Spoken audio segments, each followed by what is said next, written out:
Hello there everybody, Sam's Trains here and welcome back to the railway for the very last time. I guess here we are then.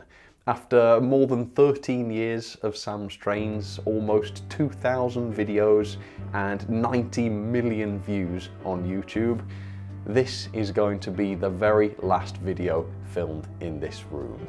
And there's just enough time for one last look around and a quick reminisce about everything that's happened in here over the years. So I hope you'll join me.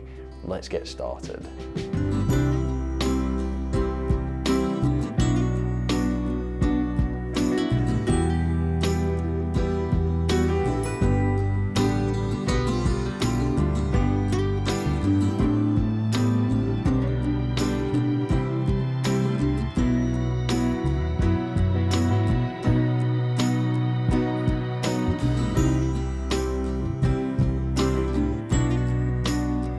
I can honestly say that I have spent the best years of my life in this room, and it's been such a pleasure to sort of build up my own little business in my childhood playroom. You know, there's not many people that can say that. I suppose it's a step above, or maybe 2 flights of stairs above, building a business in your mother's basement. Well, I did it in my mother's loft, so I guess I'm a little different in that sense.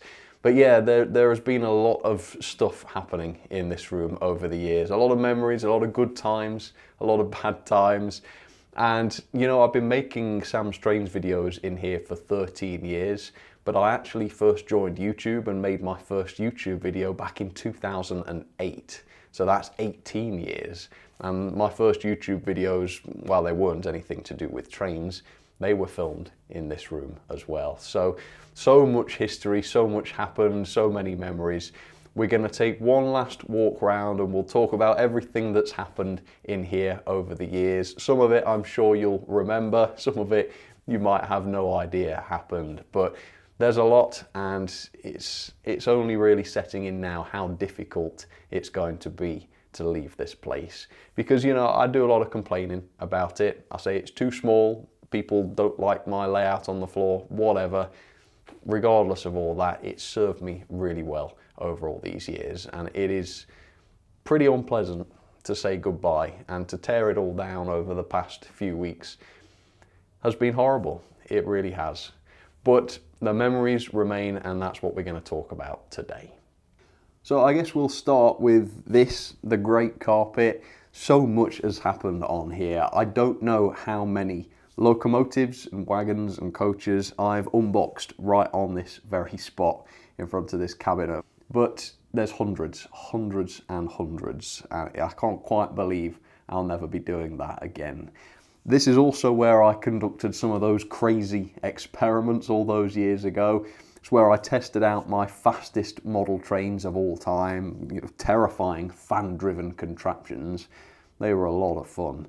And this is also where, when I've launched a new model or something, this is where I lay out boxes all the way along this room as far as the eye can see, ready to pack people's orders in. So I've spent many a long hour right here in the middle of this room, packing boxes, filming reviews, doing experiments. Really, what haven't I done in here? Yep, it's a space I'm definitely going to miss. Well, here's an angle that you've probably not seen for quite a while, but of course this brings back all the memories of those live streams I used to do. Years and years of live streams filmed here, and I miss those, to be honest. I ended up stopping doing them because I was so busy and there was just no time for anything that I had to cut something out. So the live streams were what I chose to cut out. But I do miss them because it was a great opportunity to talk to people live. I mean, the videos are great and I love getting comments on them and things, but when I'm actually filming them, there's nobody talking back. But on the live streams, that was different. I could actually talk to people right there and then and interact with people. So I'll miss that. And of course, this is where that all happened. Goodness gracious. Yeah, again, can't believe I'm never going to do that again either. And speaking of the live streams, do you remember Train Time? This is where I used to stand to present Train Time. Now, if you've never seen Train Time, I'm not sure how to explain it. Basically, When I used to do my live streams, I used to run train requests where people would choose what train they wanted to run and I would run it live. But the difficult thing about it was taking trains off the track and finding the trains that people had requested and putting them back onto the track. If I was doing that while speaking and trying to present and trying to, put on a show, it would take a long time. Whereas if I could do it just quickly without saying anything, I could concentrate on it and get it done faster. So I needed some sort of quick content to play for people while they waited for me to put new stuff onto the tracks. So train time was the answer. I would research a particular railway topic, find some interesting facts about it, and present them here with pictures on a green screen TV in the most bizarre way I possibly could. So that might be dressing up in a weird outfit, creating characters with stupid names and weird issues, shall we say. Hello and welcome to Train Time. I'm your host, Preston Pancake, Santa's Naughty Surprise Johnson. And just trying to be absurd as possible. And yep, this is where I did it. It's been a few years since I did that. But if you hit up some of the old live streams, you might be able to see some old Train Time episodes. But yeah, I got rid of the TV a few days ago because I can't use it. I've got no use for it. But this is where it used to hang, and the hooks are still there. And then, of course, who could forget the old layout? This is the bottom of Gordon's Hill where those first curves were. And I don't know how many times I sat here and watched a loco run around right here, right this spot, wondering whether it was going to derail on the curves or slow down or perform perfectly. Yeah, lots and lots of reviews filmed right here. And of course, the most viewed moment in my channel's history took place right here. And that, of course, was James's accident. Bombed down Gordon's Hill at an unbelievable speed, and when he hit the curve at the bottom, he flew clean off the tracks. Oh, steaming smoke boxes.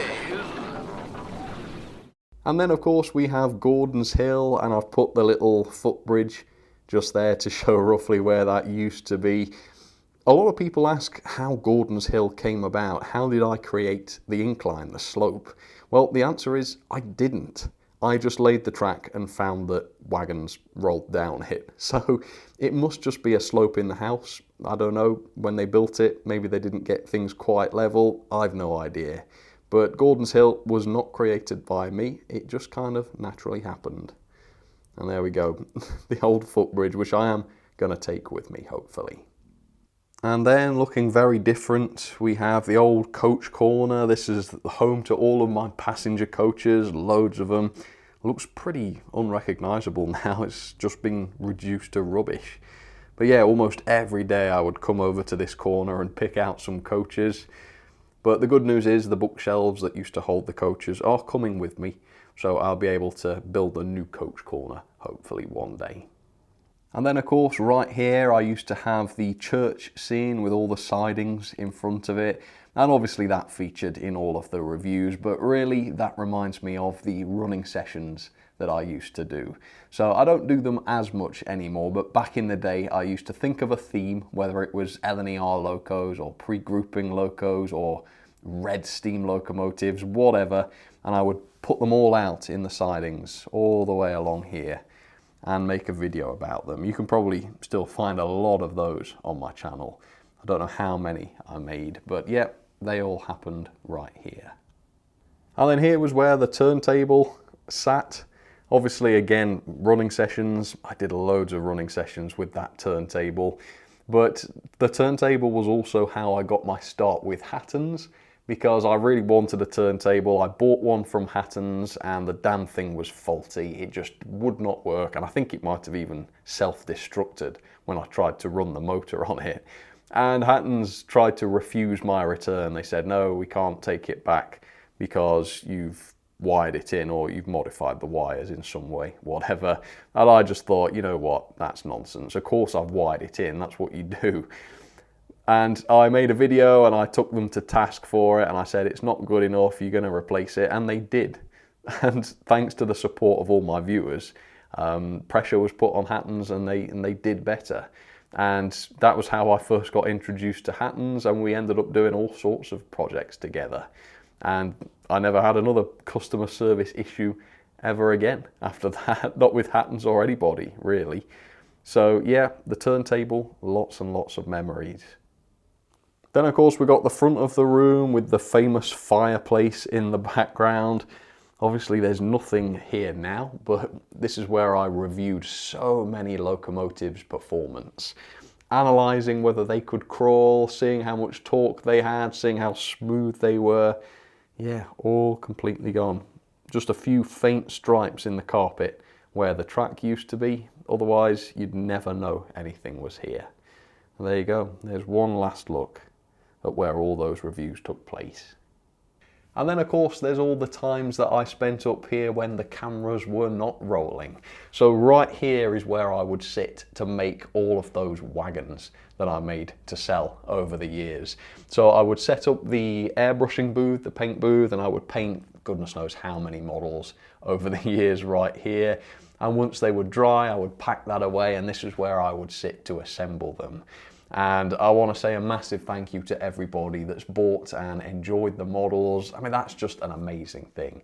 You know, so many people have liked them, and I've got 5-star reviews across the board on Etsy. Yeah, that's something I am so proud of. And some people make the flawed point, you know, because I used to review rolling stock, and I used to get annoyed with how expensive it was, and how even some expensive rolling stock didn't roll properly and didn't couple properly. And some people say, well, if you think you can do better, why don't you have a go? Or, you know, if you know so much, I'd like to see you try it. Which is a flawed argument, because obviously a reviewer isn't saying they could do better, that they're just saying this should be better. But I actually did.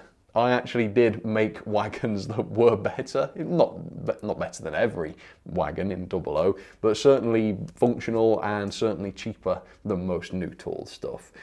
Which is, yeah, I'm really proud of that. I actually did figure everything out and worked out a way to make my own rolling stock, which was at least as good as some professional stuff and certainly cheaper than a lot of it. And this is where a lot of it was figured out and built and painted and everything. And then for the next stop on this little tour, I need to take my chair and move just round the corner to about where you are now. Let's go. There we go. Because of course it's right here that I present the model railway news. Again, I need to start talking about this in the past tense. But yeah, every major announcement that's been made over the last, I don't know how many years, but a lot of years, I have sat here and talked about it and wondered what it's going to be like and discussed pricing and goodness knows what else. All sorts of stuff has been talked about here. You know, it's the most popular news show in model railways, and it all happened right here. I'm going to have to try and find a new place to present it going forward, but I doubt it will be as iconic as the yellow beams surrounding me as I talk about all the new announcements. And then of course is where I do the Sam's Talks as well, talk about all different things, everything going on in model railways, the state of the hobby, whether TT was a success or not, evaluating model shops. I don't know, loads of videos sat right here, and this is the last time I'll be doing it. Wow. Anyway, let's move on. More to see, still more to see. I've also built a lot of different sets and scenes right here where I used to build and paint the wagons. So salvage or scrap, who remembers that? That's where the little workshop scene was, right here on this table with the Time-O-Matic machine and everything. I built all of that there. When I did Christmas specials and I needed to build a set or something, again, all of this was filmed on the table. So whether it was the dark anti-Christmas cave, was it? Something like that. Or the Bullman's bedroom. I can't remember what else, frankly. But it was all filmed right here. Yeah, everything I shot was all in this room, one way or another. And of course, I've shot loads of videos from this particular angle in the past as well, because of course this is the workbench. So all those years ago, it was right here in this spot where I learnt how to service and repair locomotives. I spent hours tinkering here and figuring it all out. And then of course later on, I passed that knowledge on. I made servicing videos, repair videos, taught a lot of people how to sort of fix and repair model trains from this spot. So a lot of money saved, a lot of experience passed on. And of course I also did salvage or scrap from here, those challenges where I give myself a pretty harsh time limit to restore a knackered locomotive or something. I filmed all of that from here. I dread to think how many hours I have spent sitting right here at this desk, but it's probably thousands, Yeah, I will never service another locomotive in this spot again. I wonder which the last one was. I don't remember. Anyway, onwards and upwards, I suppose. And then how could I forget the O-gauge layout, which you may note is still here. I've decided to leave this up for the time being because I don't review that much O-gauge stuff, and therefore to build a new O-gauge layout at the new place is not going to be a priority. Now the plan is that I probably just won't review any O-gauge stuff for a bit, so I won't need to do this. But if a really exciting major new release comes out, I might come back here just to film that review. So there might be another video or two coming from this room. That's not the plan, and I can't think of what that would be at the moment. But just in case, I am leaving the O-gauge layout up for now. But as soon as I get the new one built at the new place, and I'm hoping there's going to be one eventually, then this will come down. But for now, it stands. So there is still a railway here in the loft. All right then folks, well, I guess that just about does it for the videos shot in this room. It is an end of an era, to say the least. It's the end, but it's also hopefully going to be the beginning of something even better. So while it's sad and scary right now, hopefully this is going to turn into a major positive at the end of all of this. But for now, I guess that's it. So it's been a pleasure. Thank you so much for all the videos you've watched from me in this room, and please continue to watch in the future. I'm really counting on that. But for now, onwards and upwards. Thank you, Loft. You've been wonderful, and I couldn't have done any of this without you. Look at me, I'm talking to a room now. I think we'll leave it there, folks. Thank you very much. Cheers, everybody.